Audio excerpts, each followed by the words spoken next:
Hi, and welcome to the show. Did you ever watch Nickelodeon or Disney Channel growing up as a kid? Those are like kids' TVs. But those actors brought out kid actors brought out the real actors, like our singer stars like Bridget Mendler. You had Jeanette McCurdy, Ariana Grande, Victoria Justice, Miranda Cosgrove, just to name a few. But when you were a kid, did you ever realize?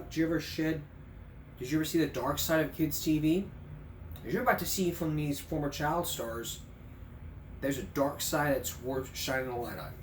Take a look. You guys are about to see an awesome show. Nickelodeon launched the careers of many stars, but a new investigation discovery documentary, Quiet on the Set, The Dark Side of Kids TV, says that behind the laughter and fun, there was bullying and abuse. I spoke with Giovanni Samuels and Brian Hearn, who say they were forced to act in demeaning sketches in On Air Dare. This covered with peanut butter and be licked by dogs? Mine was a peanut butter scenario. You put peanut butter all over my body and then had probably a dozen dogs run in and lick the peanut butter. That's a 12-year-old Jamie Lynn Spears, Brittany's sister, setting the scene. These guys are gonna smear peanut butter all over the victim. Young Brian makes it clear he's not comfortable with what's going on. I don't like this. Hearing a younger me say, I don't like this, somebody should have said, something. stop. Giovanni's dialogue coach was this man, Brian Peck. In 2004, Peck was convicted of molesting a minor. I used to walk on his back. You would walk on his back? Well, yeah, like, hey, can you walk on my back real quick? Like, I gotta get this kink out. Peck wrote in her scrapbook, "Thanks for walking on my back." It really cuts down on chiropractor bills. You think that this is okay, and it's not. Nickelodeon says all complaints of inappropriate conduct are thoroughly investigated. Though we cannot corroborate or negate allegations of behaviors from productions decades ago, we have adopted numerous safeguards over the years to help ensure we are living up to the expectations of our audience. Our focus is to make sure that the families are involved and to make sure that we're providing a safe space. Probably Disney Channel won't even do that, but Nickelodeon's probably in the case. You don't remember from Catch a Predator, there's one person working in Nickelodeon. They fired him.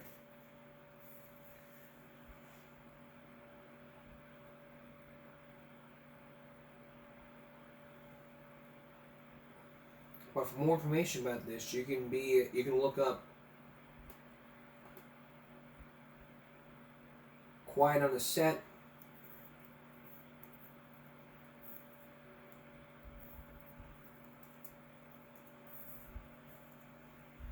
You can probably find it on Investigation Discovery. Every clip would even explain these former child stars who are creating these allegations in Nickelodeon. But we heard from Nickelodeon. You want to see that? You get an Investigation Discovery on your cable network, Spectrum or not. Try to find it. It can be on demand or wherever you watch your videos.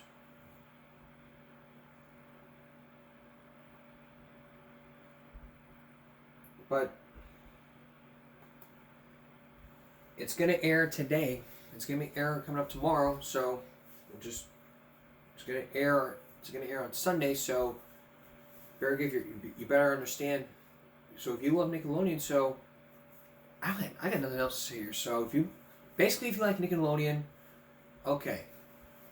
But if you want to see how child stars really are, then that's the dark side.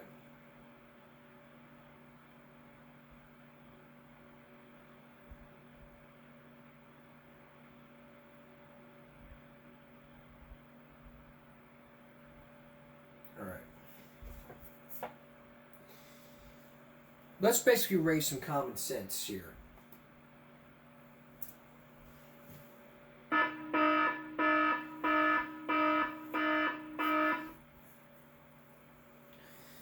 If you're gonna be thinking about doing something like this, you got to get parents' consent. And that one person's right. Somebody should put a stop to this. Damn right, someone should put a stop to this. Someone would have put a stop to this, they would have been like, what's going on? This is wrong, this is unacceptable behavior. But they were kids back then. Nobody could step up. If I was that one child, I'd back away from it and say, hey, this is wrong, you shouldn't be doing this.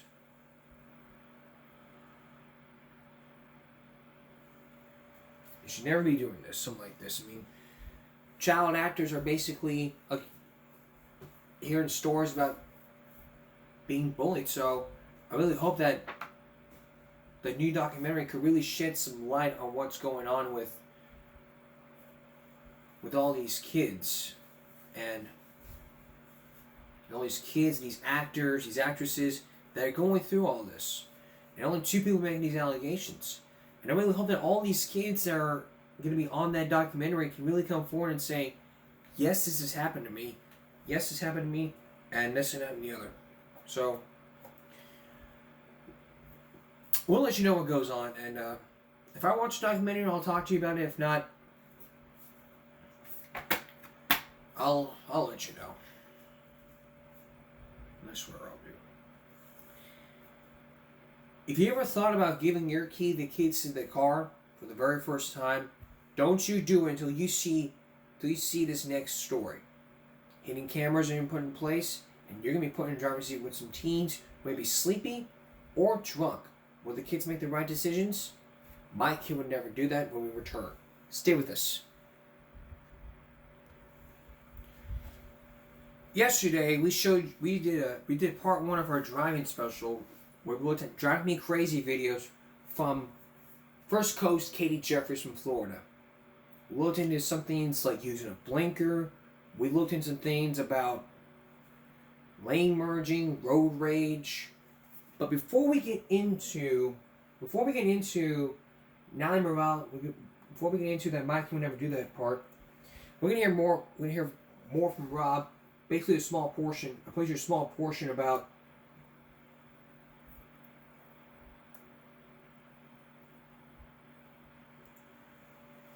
about basically, you know what? I'll just let him tell you.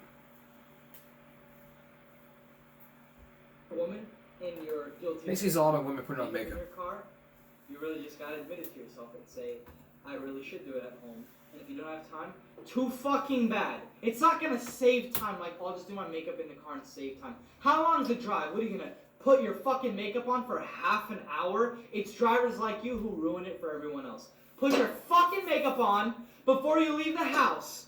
And if you don't have time for your makeup, then wake up a little bit earlier. And if you can't wake up a little bit earlier, too bad, so sad, you're gonna look like an ugly fucking duckling going to your work or wherever it is you're driving to.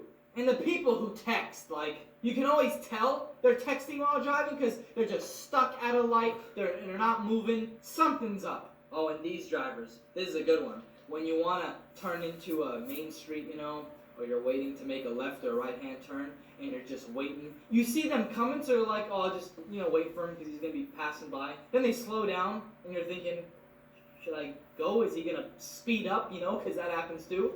But they slow down, almost to a stop, and they turn right onto your street. And you're like, fucking thanks. You couldn't have your blinker on at least 20 feet before, so I would have been like, oh, he's turning. Okay, I'm not going to waste my time sitting here. I'll go. Because otherwise, you miss the gap of cars, and an entire lane of traffic comes up again. But it's like, just put your blinker on before, so I know you're turning. Cool, thanks. Now I can go. But no, they're just, And this has happened to me before. Let me know if this has happened to you, or if it really is only me. It's happened a few times, but it's really one of those moments where you're like, I don't fucking get it. Like, I don't understand why people do this. It's when I have a stop sign, I have a stop sign, I gotta stop, I gotta wait for the cars, and then I can go, or I'm trying to make a turn, whatever it is. I have a stop sign, and the other person has a right of way. Makes sense. I gotta wait. It's when the person who has the right of way literally stops, causing traffic. People behind him start fucking honking, like, what the fuck are you doing, man? Just stopped in the middle of the road, People have to, drive behind him and cause a huge scene, and lets me go, like, oh, come on, go ahead, I'm letting you go. Why are you letting me go? I have a stop sign. You have the right of way. Drive. You can't stop in the middle of the fucking street. But people do that. I have a stop sign and they're going, they're like, and they slow down. I'm like, what the hell's he doing? He stops and he goes, I'm like, buddy, you don't even have a stop sign. Fucking drive. You're trying to be nice. You're being too nice. You're being nice when it's not needed. Like you're breaking the law. It makes no fucking sense. People can't follow the law because they're stupid. Now they're breaking the law because they're too nice. I'm fucking lost. And some people have the nerve. They have the audacity to stop and be like, oh, hurry up and go. Like it's my fault now. I'm sitting at my stop sign waiting, but it's my fault now. You know, with their attitude, they're like, oh, trying to let me pass.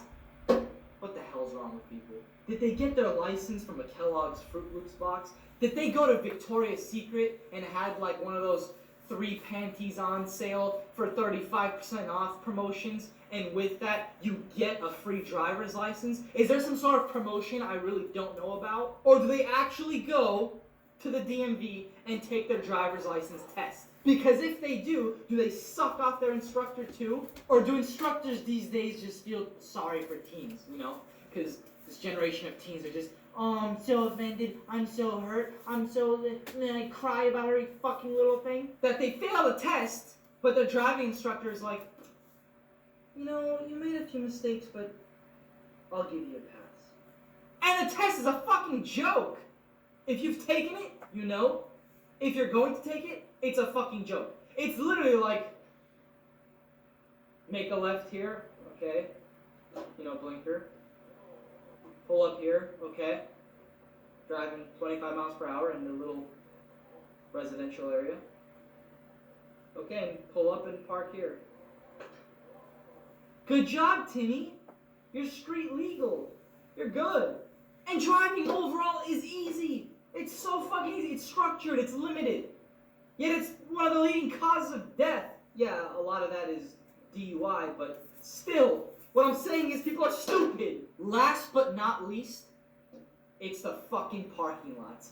Oh, do these blow my mind. You'll pull up in a, grocery store parking lot, wherever you drive. I can't be the only one here. It's when someone pulls up where they're blocking traffic, and there's traffic going out to the street, and you're like, what the fuck is this person doing? And they're waiting specifically for like one spot. When there's like 50 other open spots available. They just have to drive another 40 feet. But they don't want to do that, Now we're lazy in the car. Now people are too lazy in the car. I'm like, I can't do that. I don't know what it is, common decency. I don't have the nerve to block traffic behind me. God forbid they walk 30 feet. I can't do that. I can't block traffic like that and sit there for fucking 5 minutes and go around me. I don't care. I get it. Maybe some people are having a bad day. Maybe their dog just died or they got fired. Sure. But the way I see it is we're adults. We can't reflect, anger out into the world and other people that really just don't deserve it. Let's just deal with those problems when we get home. Don't shove it out to others. And that's what I'm saying. Parking lots, same thing. They'll see a fucking open spot. I want that one. And then they'll stop there, and people are behind, that car. Some going all the way out to the street, blocking people from driving. Like, literally, they can't even get to the next intersection because they want that spot. Because they won't drive 30 feet around the lot and go to the 15 other ones open. I kid you not. I kid you not. When I go grocery shopping, this happens all the time. If it's me, fucking gas your car, go around, park, go. These people, I want that spot. They feel entitled. I don't know what it is, but they're just on a high horse. They want that spot. It's hilarious to me because a lot of times it's like, I want that one. And they'll wait, and they'll wait, and they'll wait for fucking Samantha and her 4 kids to load up the car full of 7,000 bags of groceries she just fucking happened to buy for her hibernation season. And they'll sit there for 20 minutes waiting for this one spot when there are 30 available spots just around the corner. It makes no sense. You could have parked, got out your car, and been inside the store by that time. During this entire time, you're waiting. You could have literally been inside the store. Now we're being lazy in cars. God forbid your fat ass leaves your car 10 feet further from the grocery store, so you did 10 feet a bit of extra walking. God forbid you fucking lazy, fat, illogical, senseless prick. Wow. Alright, now that we get that in our system, let's take a break. Next, we're gonna watch Hidden Camera footage about teens and driving. Dateline Social Experiment is gonna be all about teens and driving. Would you kick you behind the wheel of somebody who was drunk? Would they even just sit there and say, I'm not gonna, this is a bad idea, or will peer pressure break in? Stay with us. It's something that every parent wants. It's something that every parent dreads. You give the child the keys to the car for the very first time after they got their license. And then all of a sudden, you as a parent fear that your child will one day be in an accident. This is the reasons why I don't drive. I prefer walking. I prefer taking a city bus or taking a taxi. Because I don't want to be behind the wheel of somebody who's drunk. I don't want to be in a drunk driving accident or be the victim of it. I prefer to walk. But this experiment you're about to see could really help you out with some hints and tips from experts and teens that you're about to meet that could help you change your mind. Well, not exactly change your mind, but really help you out the next time you decide to give your child the keys to your car. Maybe then your teens will drive like their dad owns the road. Here's Natalie Morales. It's one of the most terrifying moments in parenthood. The first time you hand over the car keys to your teen. And it's not just because teens are inexperienced. It's all the critical choices they'll have to make. Like, should they answer that text while driving? Or put their lives in the hands of a friend who's been drinking? Teens face many split-second decisions that could forever change their lives. And too often, they make the wrong choice. Teen drivers are 4 times more likely to crash than older drivers. And the number of teens killed in car crashes has risen for the first time in 8 years, according to the Governor's Highway Safety Association. One reason may be that there are more teens on the road. They are by nature risk takers. Parenting expert Michelle Borba says it's not that teens don't know better. They know the consequences, but when push comes to shove, consequences versus the risk, they actually will take the risk. But parents can make a difference, and tonight we'll show you how. I'm a mom myself with 2 young boys, and like most parents, I often wonder if the lessons I'm teaching my kids are getting through. Am I being effective? Some concerned parents are about to find out. With the help of experts, Dateline will put their kids in a series of situations that could be their worst parenting nightmare or their proudest moment. We found moms and dads who agreed to let us videotape their teens as they face those critical choices. Very nervous. Like, will they be able to resist the powerful urge to pick up their phones while driving? I'm expecting the worst and hope for the best. In 2009, 16% of fatal crashes involving teenagers were caused by distracted driving. Many teens were distracted by cell phones. It's our first test tonight. We'll be following 4 teens who have recently gotten their driver's licenses. And thanks to their insurance company, American Family, have also just had a special camera installed in their cars called a drive cam. If they make any risky driving maneuvers, like these scary scenes collected by DriveCam, it will be caught on tape. Here, a teen, busy texting, swerves off the road and takes out a mailbox. Will the camera catch them on their phones like this teen? Or like this girl, so dangerously distracted by her phone that she runs off the road. Luckily, no one was seriously hurt. As parents, we have to really understand the draw to be connected to your social network. Rusty Weiss, Family Program Director for DriveCam, says almost 50% of teens admit to texting while driving. A teen who says they won't talk, they won't text on a phone, has so much pressure to do so, that commitment is most likely going to be broken. Will we catch these kids on their phones even though they know they're being recorded? We've been collecting video from their cars for the last 4 months. Now we've brought the drivers and their parents to New York City to watch the video clips for the first time. Parents in one room, teens in another. Are any of you nervous about your parents' reaction? Yeah. Carissa, you're nervous? Yeah. When we met Carissa 4 months ago, she described herself as cautious. I am a very careful driver. And she told us using her phone while driving was out of the question. You can't talk on your cell phone. Obviously, you can't text. Was she able to stick to that rule? Her mother's counting on it. I'm hoping no texting and driving. You know, that's supposed to be one of our rules. Carissa's mom was in a serious accident a few years ago when a driver blew through a 4-way stop sign. The car was snatched up right to where I was sitting. So if my kids would have been with me, they would not be here today. So this is much more personal, having this camera installed in your car. Yes, it's very serious. So how seriously has Carissa taken all of her mother's warnings? In the video from inside her car, Yeah. again and again, Carissa is nabbed using her phone while she's driving. A distraction that causes her to miss this light changing. She hits the brakes so hard, her purse goes flying. Her mother's reaction?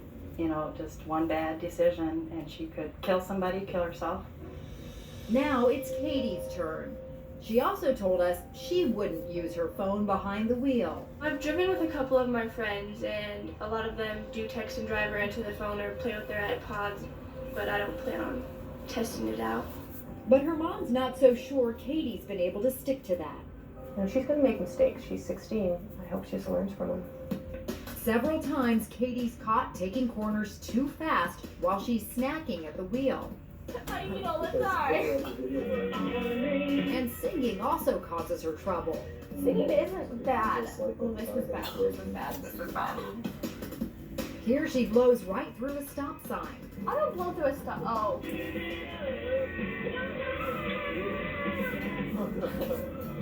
But what about her cell phone? How did Katie do? She's not only caught changing music on her phone, but texting. Here she is so busy with her phone, she doesn't see the light change and has to slam on the brakes yet again. It's a huge distraction, and it's definitely something we need to sit down and talk about. We'll be gathering the parents and kids to talk about the driving clips, but first it's the boys' turn. What tale will their tapes tell? One's a self-proclaimed daredevil behind the wheel. The other's a professional go-kart racer. Is there any chance these teens have resisted the magnetic pull of their cell phones? Come on. It's this daredevil experience. Now we see about texting and driving. When we come back, it's all about the daredevils. The guys need to go in and they're gonna go put themselves to the test with the cameras. And later on, what you even think about drinking and driving? Well, Natalie's gonna come back with that story when we return. Stay with us. Returning to our story. So far, you've seen 3 to 4 girls using phones while being distracted drivers, slamming on the brakes, and even texting while driving. Now we're going to put the boys to the test. You're about to see what happens when the boys get the daredevil experience and try to remember the rules of the road. Here again is Natalie Morales. With the help of a special camera called a drive cam, we're about to see what these teen drivers have been up to behind the wheel. 4 months ago, AJ boldly declared that the camera would not catch him using his cell phone. I'll talk on the phone while I'm driving. I'll text. I mean, I just kind of stick it in my glove box and leave it at that. And his mom believed him. I know he drives fast. I don't know about distracted, though. He's told me he hasn't used his phone. Do you believe that? Yeah, to a degree. Now he and his mom, who are in separate rooms, are about to see how he did. It turns out AJ's phone is not the reason for his closest call. His aggressive driving nearly causes a 3-car collision. So is AJ's speed his only problem? Or is he also distracted by his cell phone? See for yourself. What you doing? Here he takes a turn too fast and nearly loses control of the car. All the while, his phone stays glued to his ear. He said he didn't use a cell phone, didn't plan on using a cell phone. He said it, I believed him. Now he's giving me a reason not to believe him. Our final test driver is Mitch, a professional go-kart racer. I've been driving go-karts for probably about 5 years. He also told us he doesn't use his phone when he's driving. Someone calls me, I don't normally answer it. I feel my phone vibrate in my pocket, I just wait. He tells his dad the same thing. We believe that he's not doing that because he's telling us he's not doing that. Let's go to the tape. A few times, it's not his phone that's a distraction, it's female passengers. Watch here as Mitch speeds into a turn. His passengers are not only not wearing shirts, no one's wearing seatbelts. But does he ever pull out his cell phone? Here it is, pressed against his ear while speeding through a turn. And here he's on the phone and does a one-handed U-turn across double yellow lines. This is probably illegal. But the most disturbing event comes at 3 o'clock in the afternoon. He falls asleep behind the wheel. That shocks me. I mean, we were notified about that just because it was so dangerous. That could have been head on, it could have been the end of our kid. It's a lot to take in. That's a lot more than I thought. From watching myself, I see things don't go as smoothly as I think they do. It's gonna make me more aware of what my actions do to other people. Hey! There's a lot of nervous laughter as we reunite the families, but everyone knows this is deadly serious. So parents, if you're wondering how to stop your teens from grabbing for their cell phones, first off, set rules and enforce them, says parenting expert Michelle Borba, author of the Big Book of Parenting Solutions. The proper punishment is take away the cell phone. But even more powerful than punishment, our expert tells us, is setting a good example. Modeling is absolutely critical. They're watching us and they are copycats. Pull over to the side of the road, then take the text, turn to your child and say, that's how we better do it because we're safer that way. Something these parents have taken to heart. I will be changing some of the things I do as a driver so I can model that better for you. I just want to see a camera in your car and what you get. For our next test, we take on a danger that's also killing teens on the road, but many parents aren't talking about it. Will these kids get in a car with a driver who says he's high on drugs? So you're high right now? It's a subject that has only recently been studied. And according to the United States drug czar Gil Kerlikowske, the results are frightening. On a Friday or a Saturday evening, about 1 in 8 drivers is testing positive for either an illegal drug or a legal drug.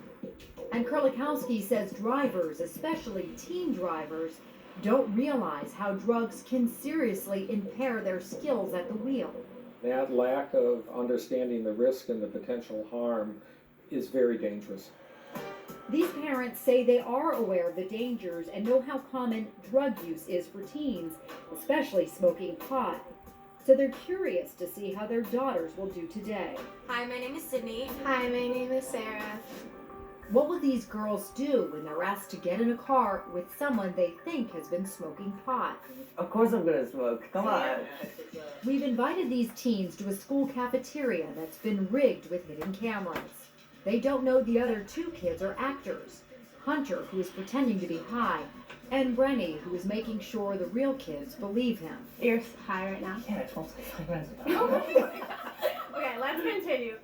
Down the hall, the girls' moms and I will be watching them on monitors to see what their daughters will do when we hand our impaired-looking actor the keys to an SUV. Delicious. Sydney's mom insists all her kids know what to do if a driver is wasted. Do not get in. Call me and I will come and get them anywhere, any hour. Doesn't matter. Sarah's mom also thinks she's taught her daughter to make smart decisions. I personally think that she wouldn't go. I would be very surprised if she does go, but I know you're never 100% guaranteed. I can only hope and pray that she would do the right thing. As our test begins, the moms watch intently. Thank you all for coming today. The girls think they're here for a taste test. You'll give the foods ratings from 1 to 5. Chef Michael from Long Island Gourmet has prepared 6 different foods for the kids to rate. Hopefully you'll enjoy all of them. So, bon appetit. As soon as the adults leave, I can attest, this is the ultimate munchie food. our actor tells the group he's been smoking pot. Remember, these girls don't know they're being recorded. I'm honestly surprised that none of you guys smoked before you came here. Am I the only one that did that, really? Seriously, are you legit? Yeah. Well, come on. I'm a singer. I can't smoke.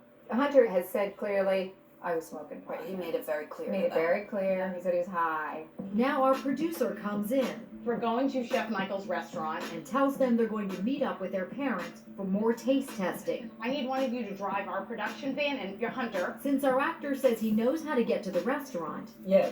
our producer hands him the keys. So you're gonna drive. And this is where the real test begins. What will Sarah and Sydney do next? I would love to get in her head. Will they get in the car, or as their moms predicted, walk away? How are you feeling about this, Lisa? A little uncomfortable right now. Wait, they're asking, are you okay to drive? Coming up, will he get in the car, or will the girls get in the car, or will they say no? I'm not gonna get in the car with a high motherfucker. Now this is gonna continue when we come back. Stay with us. Returning to our story, would you get in a car with somebody who was smoking dope? I wouldn't. If a high person asked me if I would get in a car with somebody, I would say no. I'd walk away. I don't want to be in a car with somebody. That person could already be smoking dope while he was driving, and bam, he already be in an accident. What you're about to see here is pressure point. Will the girls go in, or will they go out, or will they walk away? Once again, here's Nellie Morales. Seriously, are you legit? Will these girls, Sarah and Sydney, get in a car with a driver who just told them he's been smoking pot? You're high right now? Yeah, it smells like 5 minutes. The girls don't know he's just acting. Their moms who are watching on monitors predicted they will not get in the car. They hold their breath, waiting to see. Are they right? So you're gonna drive. So Hunter has the keys. He's been instructed to do the driving. How are you feeling about this, Lisa? A little uncomfortable right now. The group gets up and leaves the cafeteria. There's still plenty of time for the girls to say no. How are you feeling about Sydney? Would love to get in her head. As the group walks down the hallway, the moms stare at the screen, still hopeful their daughters will turn back. They leave the school and walk straight towards the SUV. What will they do now? Oh my God, they're gonna get in. There they go. Are they seriously like trusting you with their van? Yeah, I'm very trustworthy. Are you sure you're okay to drive? Wait, they're asking, are you okay to drive? Will the girls stop him before he drives away? I'm an excellent stone driver. Oh my God, and she's still letting him go. I don't know, I'm a Sarah. little scared about that. It's an eye-opener, right? Oh, it's very frightening, actually. I've got goosebumps. Where are you going? That's the exit. That's the exit. We call the group back to the school, Hi, girls. where we are waiting to speak to them. Hi. How's Hunter's driving? Great. And he's been smoking pot? I'm Natalie Morales with Dateline NBC. Did you ever question if he was okay to drive? I did. I didn't say it out loud, but You got on the road. You got in the car with someone who was smoking pot, and you may not have been able to ever come back. we weren't thinking it through. And it becomes clear, like with so many teens, These girls had not gotten the message when it comes to drugs and driving. When I think about, oh, you're not okay to get on the road, I kind of think about it more as drunk driving. If someone tells you that they've taken any type of drugs whatsoever, you have to just say, I'm not getting in a car with you. Lesson learned? Yes.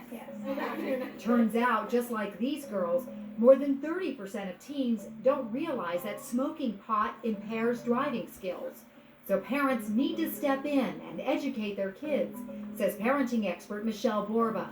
She says start when they're young and keep on talking and give examples of what can go wrong. Use their world in terms of a TV show, a wonderful news article. Let's just go to the internet. Let's do some searches. Let's look at number of car crashes on kids who are on drugs. We're going to try the test again. Hi, my name's Johnny. My name is Christina. Hi, my name is Jordan. I'm 16 years old. But this time we've planted a different actor, Joe, who will tell the group he's drinking. I have a nice buzz. And an accomplice, Lauren, will make sure everyone believes Joe is drunk. What's in here? I'll be watching along with the teens' parents and Dr. Robert Teresi, a professor at Penn State and a consultant to Mothers Against Drunk Driving. 1 in 5 males will drink and drive, females much less. And he says the latest statistics show teen drinking and driving kills as many as 1,500 people a year. Can't hold your liquor? I hold my liquor. Like before, we'll be handing our actor the keys to an SUV. And these kids will have to decide whether to get in or say no. A meal too. Christina's mom says just this week her daughter discussed a drinking and driving scenario in her driver's ed class. She wouldn't want them driving, and at the same time, she would be in a predicament. But she still doesn't believe her daughter would get in a car with a drunk driver. I hope she would call me. Jordan's mom says her daughter also knows not to get in a car with an impaired driver and has admitted to being at parties where kids are drinking. How does she get home then from those parties? I pick her up. So you expect that in this situation, she will say, I'm not getting in that car? Absolutely. I hope. Great. And Johnny's dad, like the other parents, insists he's taught his son what to do in this situation. My wife and I, we've always just spoken, kind of frank with our son. You got to be strong and just walk away. And he's betting that's what Johnny will do here. I think he really will. I'm hoping. My fingers are crossed. While the teens rate the food, Asian fuse, olive. our actor takes every opportunity to let it slip. He's been drinking. It's not as strong as this one, but it'll do the job for you guys. Strong, what do you mean strong? Spike that punch like it was Snooki. He knows. I even gave myself a couple shots before this. Wait, you took shots? Wait, I don't... Yeah, what is he saying? I did take a few shots before. Those Jello shots. Jordan is looking a little uncomfortable, right?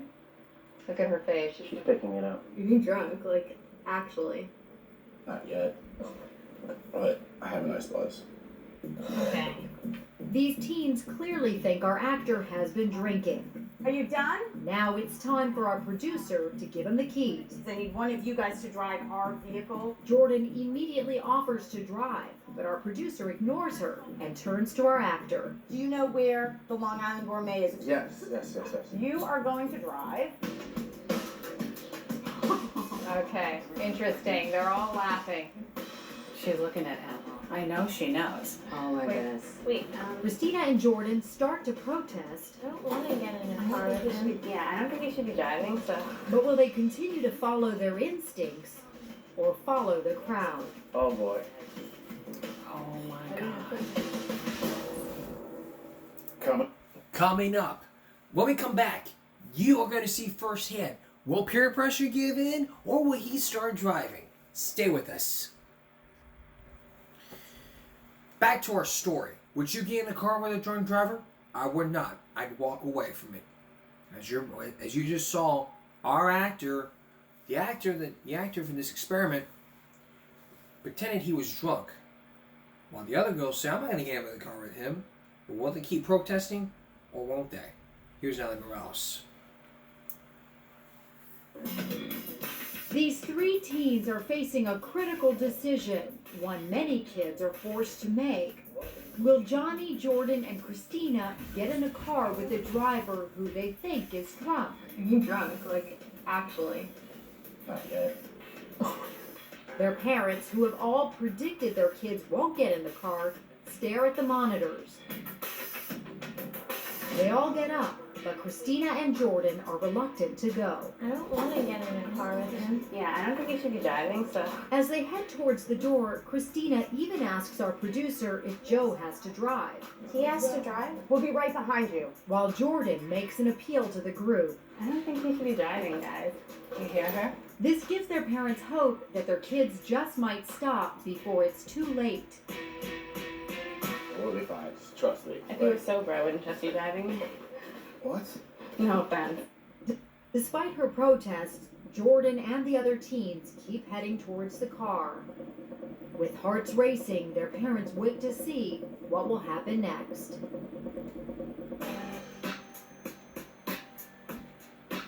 He's getting in the car. Oh boy. Yikes.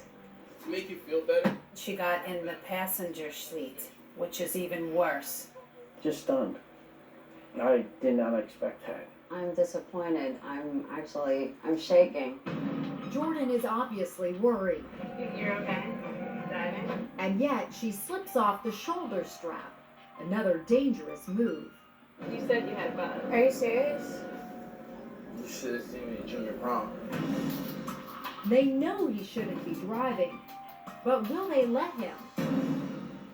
It's a painful moment for their parents as they watch the SUV drive off.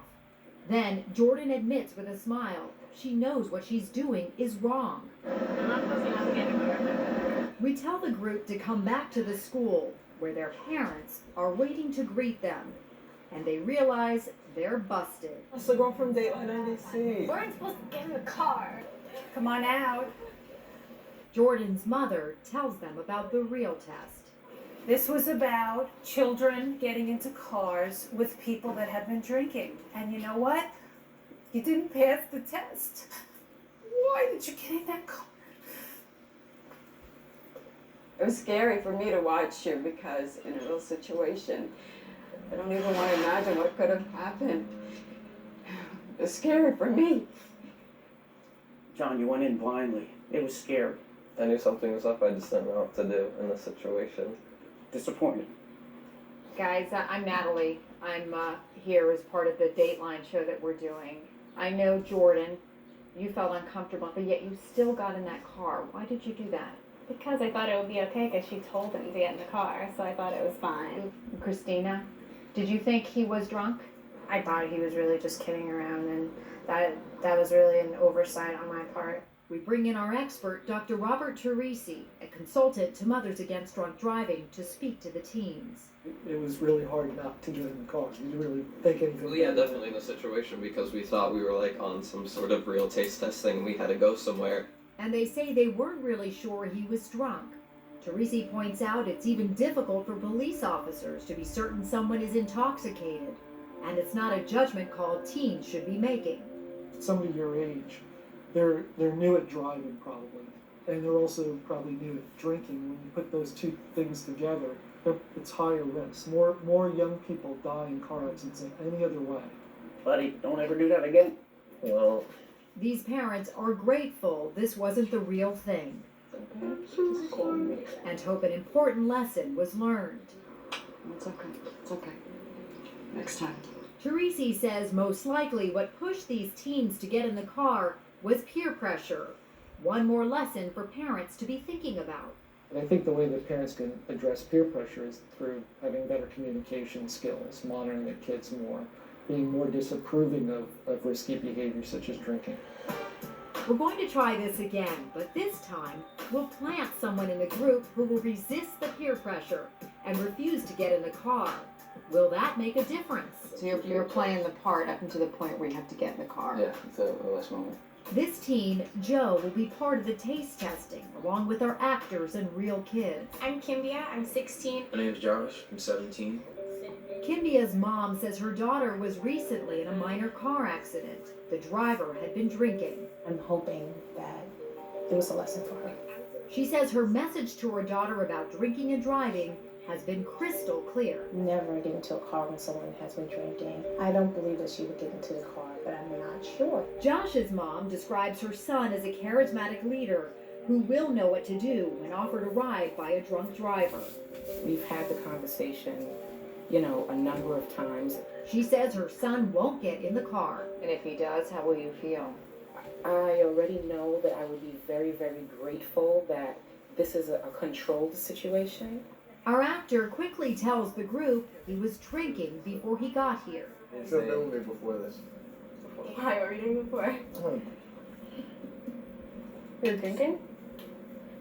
Well, I can honestly say I've never been, drunk. Really? Yeah.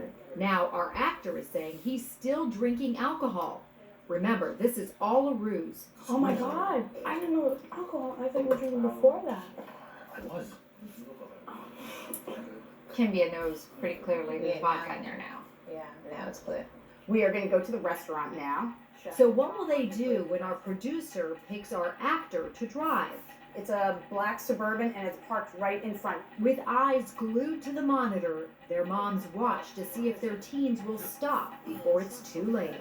Wow. Jeez. Here we go. What's going to happen now? When we come back, these teens are going to get in, and what's going to happen with peer pressure? Don't go away. Peer pressure versus saying no. If you just join us, we are talking about kids and driving. We're talking about kids and driving because it's a very important issue to be discussing here. Even with your child, it's a must-see eye-opener.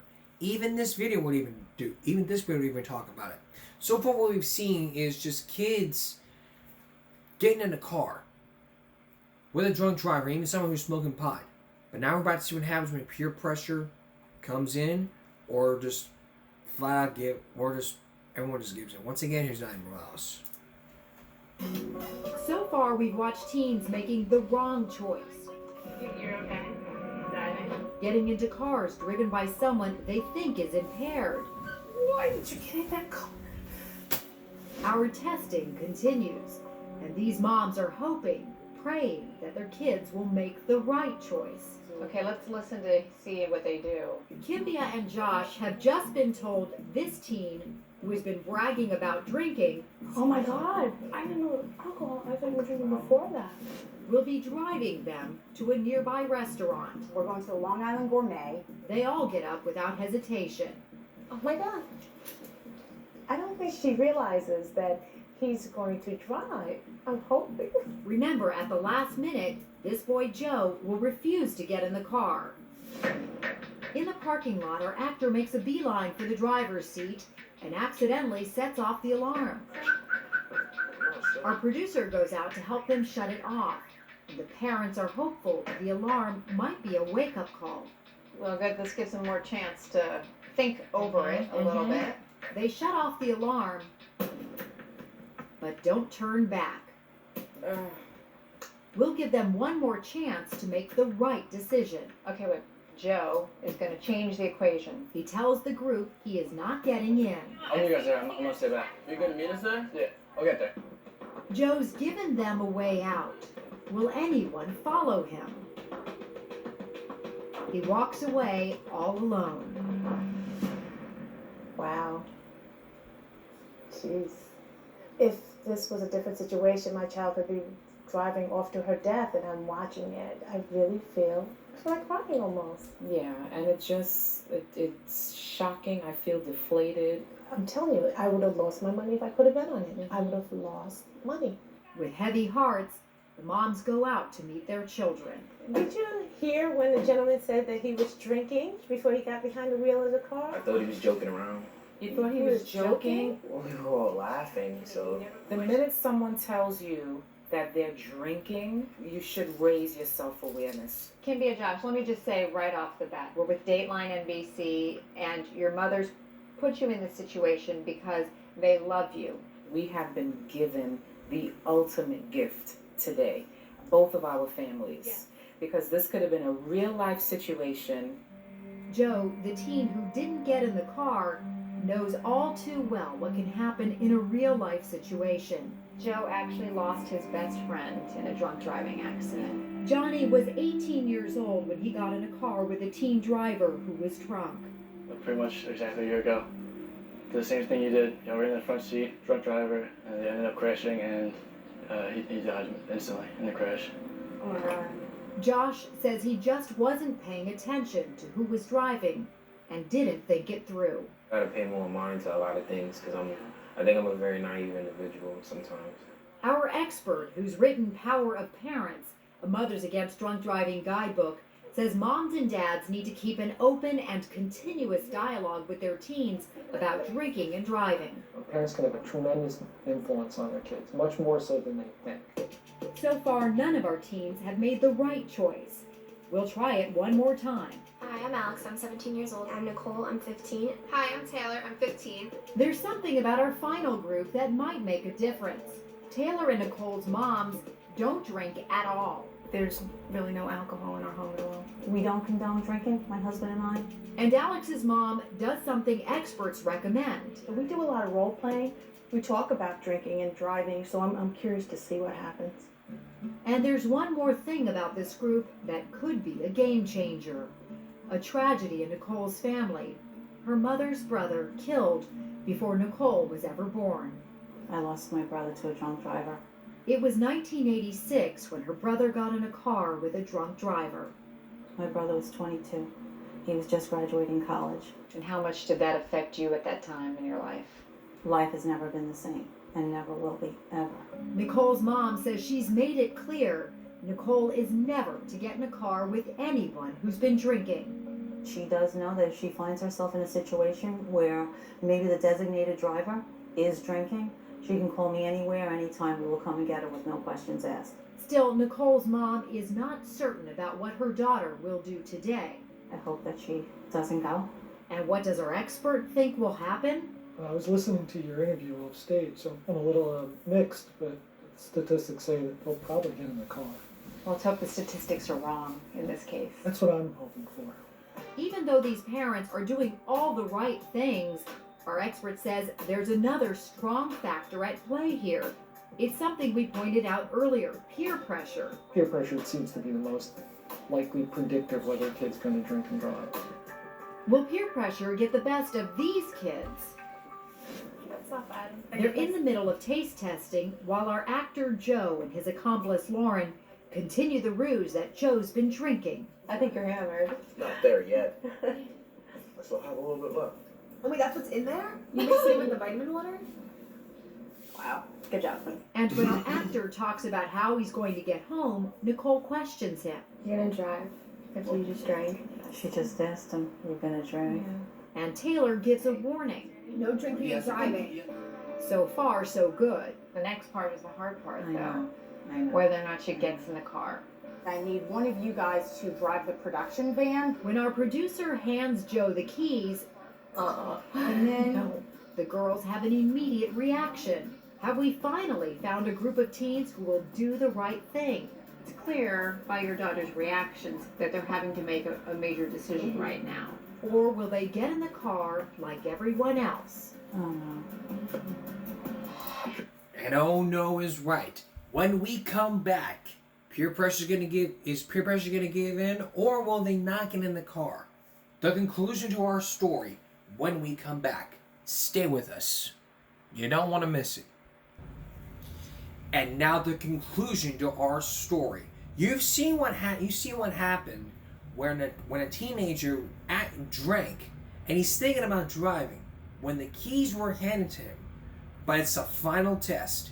Will they say, "I'm not getting in the car with that drunk motherfucker," or will peer pressure give in and they finally get in the car with somebody who's drunk? The parents are watching, hidden cameras are rolling, and you as if you're going to watch, because these were your children, you may ask yourself, what would my kid do? I'm an uncle, and I'm afraid, and I might be afraid my nephew would make the right choice using this story.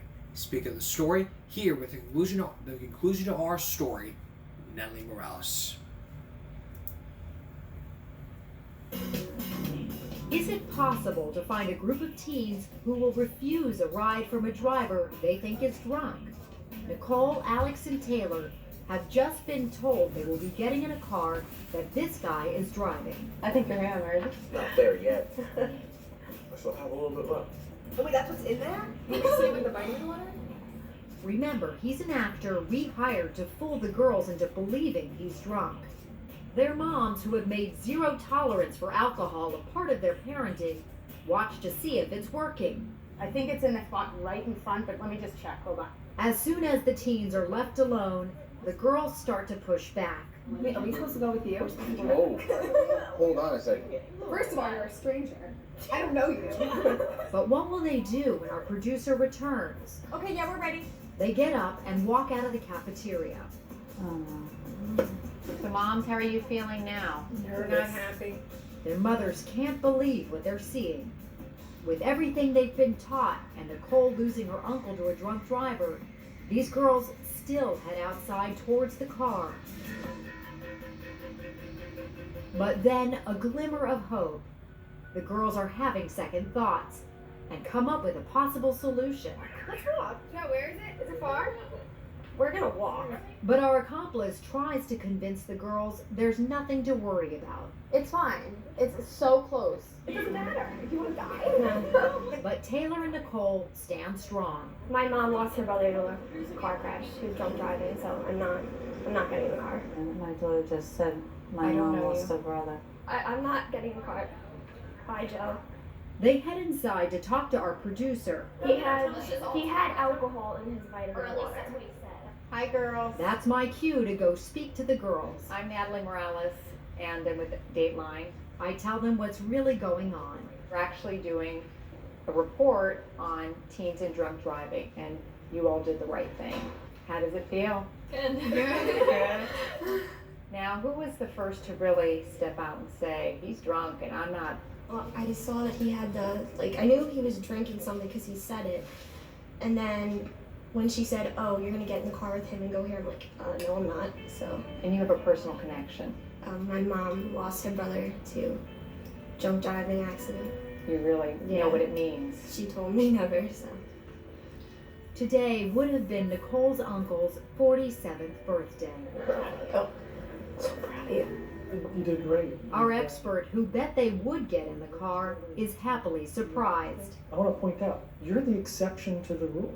A lot of people your age would get in the car. You work together as a team, and you gave your reasons. He's been drinking. Yeah, I'm so glad you proved us all wrong. Me too. Moms, you've made a statement to parents around the country that say, oh, they don't listen to me. It doesn't matter. We talk a lot. It really does matter. You made a difference. Your kids didn't get in the car today. And Teresi says parents need to know that zero tolerance towards drinking alcohol can have an effect when it comes to their teens drinking and driving. The data are pretty consistent. When parents let their kids drink alcohol in any amount, they're more likely to engage in risky behavior like either driving or riding with somebody. So parents, it's important to remember in many ways you can make a difference if you follow a few rules. It is not enough to just say, don't drink and drive. It is not enough to just say it once. It has to be a constant mantra. Number 2, your relationship matters. Borba says whether it's drinking, drugs, or texting while driving, parents need to nurture a close relationship, but also set firm rules. Be the parent, not the pal. Parents who produce a child who is less likely to take the risks have a warm, positive relationship, but also make their kid accountable. You put those two parts of the formula together in your parenting style, that's the gold standard you're looking for. Oh, I'm so glad you didn't get in that car.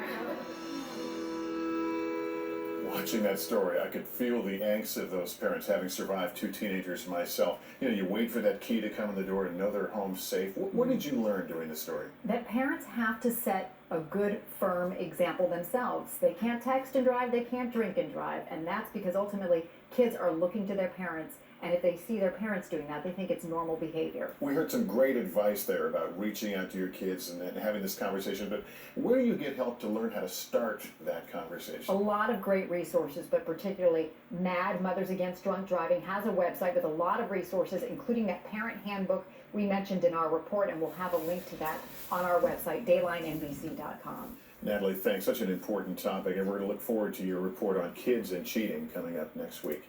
And speaking of next week coming up, it's going to be all about those cheating as part of the My Kid Would Never Do That series. Before we wrap it up, speaking of car crashes, did you ever see car crashes in real life? Think about it. I mean, even when we find and see all these car crashes, that's tonight's Power Break. We're about to see no seatbelt car crashes demonstration, so that's on tonight's Power Break. So let's take a look.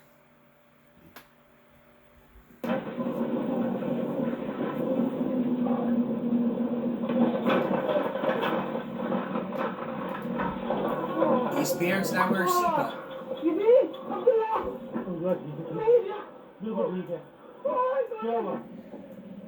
Okay. These two are in a seatbelt, but this one isn't. What do you think's gonna happen? Oh, shit. Are you okay? No.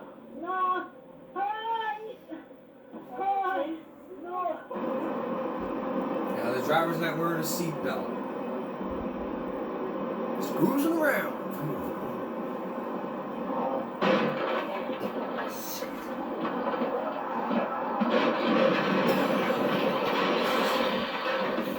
Oh shit.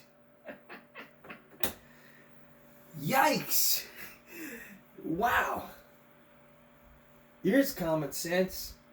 Put your fucking seatbelt. I mean, here's a common sense alert for y'all.